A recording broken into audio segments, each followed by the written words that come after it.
ഒരു outfit review ആയിട്ടാണ് വന്നേക്കുന്നത്. ഇങ്ങനത്തെ ഒരു ഡ്രസ് ടൈപ്പാണ് കേട്ടോ. എനിക്ക് ഇച്ചിരി ലെങ്തി ആയിട്ടുള്ള ഡ്രസ് ടൈപ്പ് ഇടാനായിട്ട് ഇഷ്ടമാണ്. ഇതൊരു പ്യോർ ബനാറസി ഫാബ്രിക്കിൽ ചെയ്തിട്ടുള്ള ഒരു ഡ്രസ്സാണ്.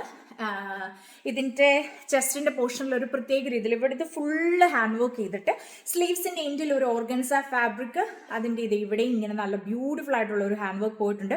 Again dress from stylish.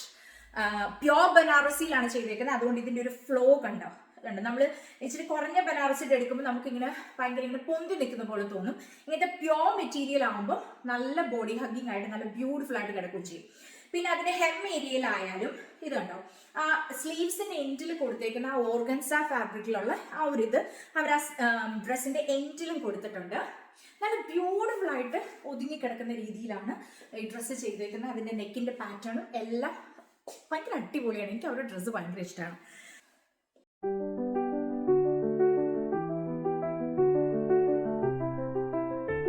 Okay, ഇനി ഞാൻ അതിനെ സ്റ്റൈൽ ചെയ്തേക്കുന്നത് ഭയങ്കര സിമ്പിൾ ആയിട്ടാണ്. ഒരുപാട് ആർഭാടത്തിൻ്റെ ഒന്നും കാര്യമില്ല. കാരണം ഇവിടെ ഇത്രയും ഹാൻഡ് വർക്ക്സ് വരുന്നുണ്ട്, ഇത്രയും ഹെവി ഫാബ്രിക് ആണ്. അപ്പം നമ്മൾ ഒരുപാട് വലിയ ജ്വല്ലറീസിൻ്റെ ഒന്നും ആവശ്യമില്ലെന്നാണ് എൻ്റെ ഒരു കോൺസെപ്റ്റിൽ വരുന്നത്.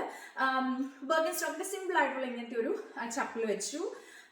പിന്നെ കാസിയോടെ വിൻറ്റേജ് വാച്ച്, ഇതിൻ്റെ ഒരു കളക്ഷൻ തന്നെ എൻ്റെ കയ്യിലുണ്ട്. ഇത് നമ്മുടെ റോസ് ഗോൾഡ് ഷെയ്ഡിൽ വന്നിട്ടുള്ളത്.